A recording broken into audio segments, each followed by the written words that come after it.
If you're anything like me, chances are high that whether you're watching a movie or watching live TV or maybe doing a Netflix marathon, at some point during your watching, you're going to pick up either a tablet or your phone, and you're going to look up some information that's related to what you're watching. This is the concept of second screen users. Now, 42% of second screen users have accessed synchronized program content during live TV. So maybe they're going off to look up a contest that was mentioned, or maybe they're looking up to see, who an actor or an actress is, because I know I've seen them in something before, or maybe they saw a TV commercial or they saw a product mentioned and they're looking for more information on it. Now, interestingly, 41% of synchronized content users are parents to kids under 18. That's the highest of all the demographics. So these are groups that are looking a lot of times to see what their teens are watching or looking up additional information, based on what their younger kids might be asking about. Now, 75% of synchronized content users say synchronized content on a second screen makes TV more enjoyable. 33% of millennials use Twitter primarily for their second screen content. So again, we see a lot of millennials, even more so than any other age group, that are using Twitter at the same time that they're watching TV because they've got running commentary going along with it. Now, second screen usage is common and it's becoming more and more common. When we look at the breakdown for a study that was done at the end of 2013, we see that interestingly, while we see a lot of second screen usage among both smartphone owners and tablet owners, there's a couple key areas where there's some big differences in terms of who's doing what. Now, it should come as no surprise that you can have more tablet owners surfing the web than smartphone owners, because clearly most smartphone owners are going to use it for things more like, texting a friend or making phone calls. But when we look at data like shopped online, and we see that tablet owners are almost twice as likely to be shopping online as a smartphone owner, this comes back to that idea of the granular level device targeting that we know we can do on Twitter, and that there can be a big difference in the paired content that you send out as part of your TV targeting to those on a tablet versus those on a smartphone because of the difference in likelihood of following through.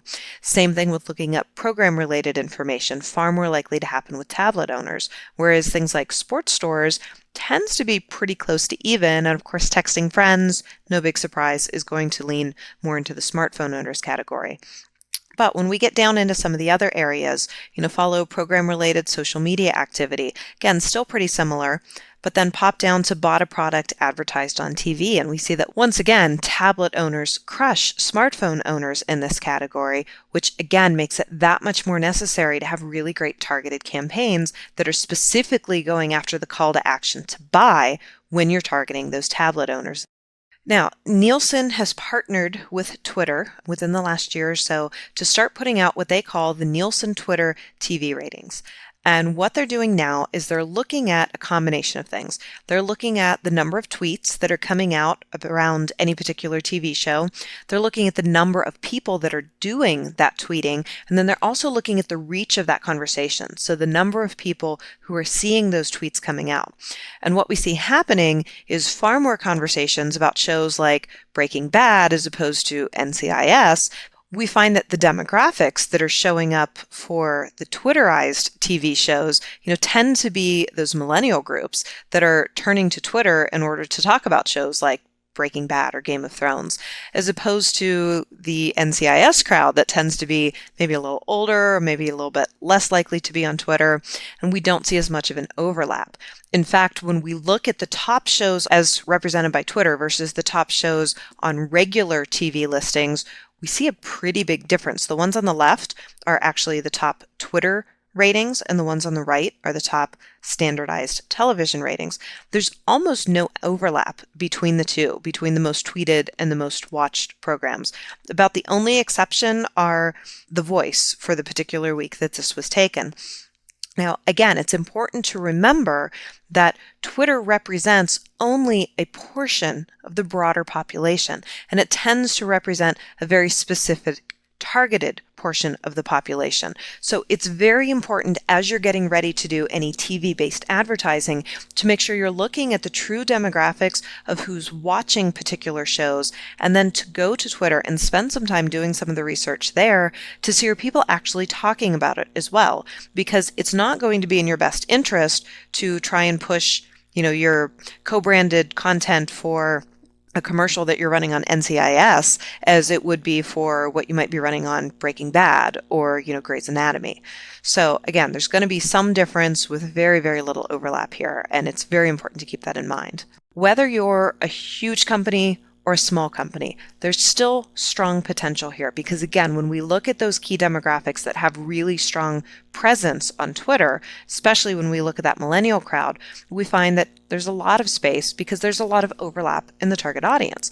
So if we think of a huge company like Taco Bell and we compare them to a smaller company like La Bamba, which is a very popular fast casual Mexican restaurant in the Midwest that tends to set up shop in college towns, they're both going after college students. They're both going after that late night post-bar crowd, those you only live once types. These tend to be users who are highly connected to the web. They watch shows like How I Met Your Mother and Breaking Bad and The Big Bang Theory and Game of Thrones. Again, there's a lot of overlap, even though these are two very different size companies.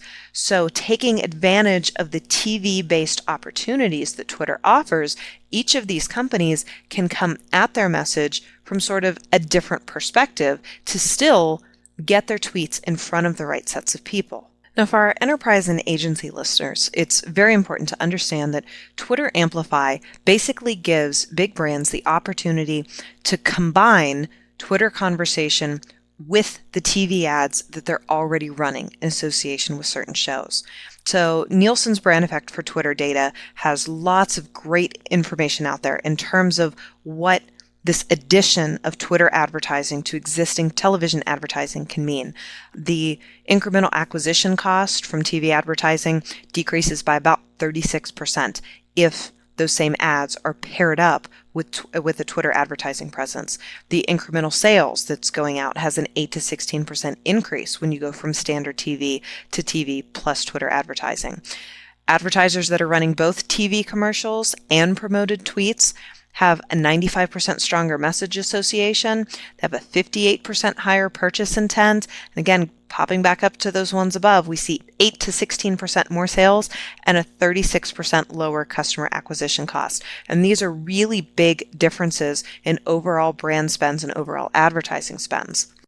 So what Twitter Amplify does is it runs through the third-party API ad partners, and it allows you to have an embedded video run right there within your ad, the same way that you might embed a YouTube video.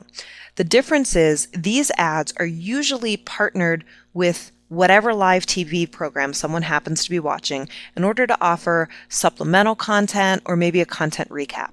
So for example, ESPN College Football uses it to run football instant replays during the game. So just like you can watch the instant replay briefly on the screen right after it happens, they're going to tweet out that same thing, and people are going to have instant access whenever they want during the course of the game to go back and look up those play highlights.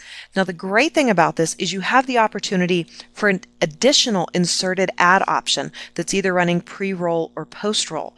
So now ESPN can sell that ad space that's running before or after that instant replay, and they can integrate that as part of their overall TV advertising opportunities. So again, on the agency side, if you happen to be sponsoring a live show, like The Voice or, like ESPN College Football, you have the opportunity to pull those little snippets of the show, have them ready to go and be released ahead of time, and have your client's ad associated with it on the pre-roll or the post-roll. Now, the other great thing is that you can take these Amplify ads a step further by integrating Twitter cards and creating conversion points. So when the NBA was using Amplify in order to put out instant replays on the NBA side of things, they were selling ad space to all sorts of different places, including the Will Smith movie After Earth. And you can see down there at the bottom, we actually have a conversion point right there within the ad itself while the video is playing, saying, go and follow this movie on Twitter. So again, with Twitter cards, which we'll talk about further in the last video in this series, you have a lot of opportunity to get some of those really great literal conversion points paired in with the ad content that's paired in with the TV show that you're already doing advertising on. Now, on the small business side of things, and again, larger companies can do this as well, but for small business targeting, you have the opportunity to come in with what's called TV conversation targeting. So let's go back to our example of La Bamba Mexican restaurant. We have a smaller advertiser. They've got a clear TV audience match for specific shows, like let's say ESPN's BCS Bowl Preview, since they're in college towns.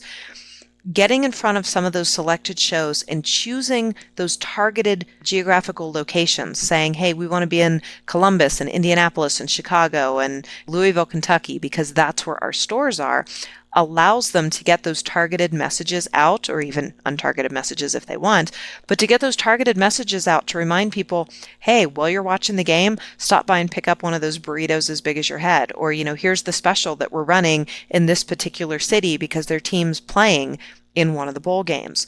So the fact that you can go in and look up some of these specific shows and look for the people who are talking about those specific shows and get your ad in front of them opens the door to companies of all sizes to at least be able to take part in some of this conversational targeting.